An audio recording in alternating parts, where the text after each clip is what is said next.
So when companies are getting started within social and they're looking at issues like managing brand sentiment, one of the first things that usually happen is this comes out of a group like PR or corporate communications.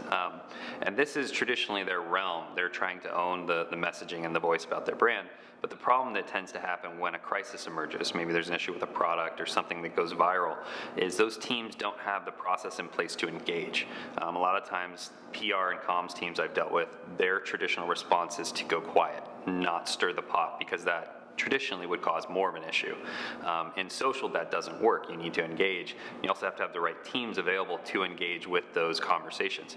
So one of the things that we put in place was a framework where we had PR and marketing being key stakeholders who were monitoring and measuring conversations, and then having identified subject matter expertise across the company, people that could come in and answer different questions about products, and then also having key stakeholders and support that could really come in, knew how to engage. They had a lot of that knowledge base of how to support questions and issues.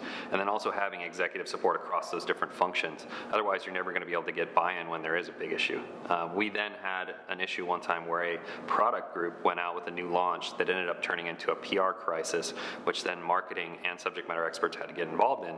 And we had to have a process to escalate involved. And we had one example where we were able to do this within 24 hours, actually issue a product patch, basically a mea culpa blog, and then stop that viral story from going off over the weekend. It was actually 4th of July weekend, and I was off on vacation, and I actually had to pull out my phone and call a bunch of people when I was with my wife and kids.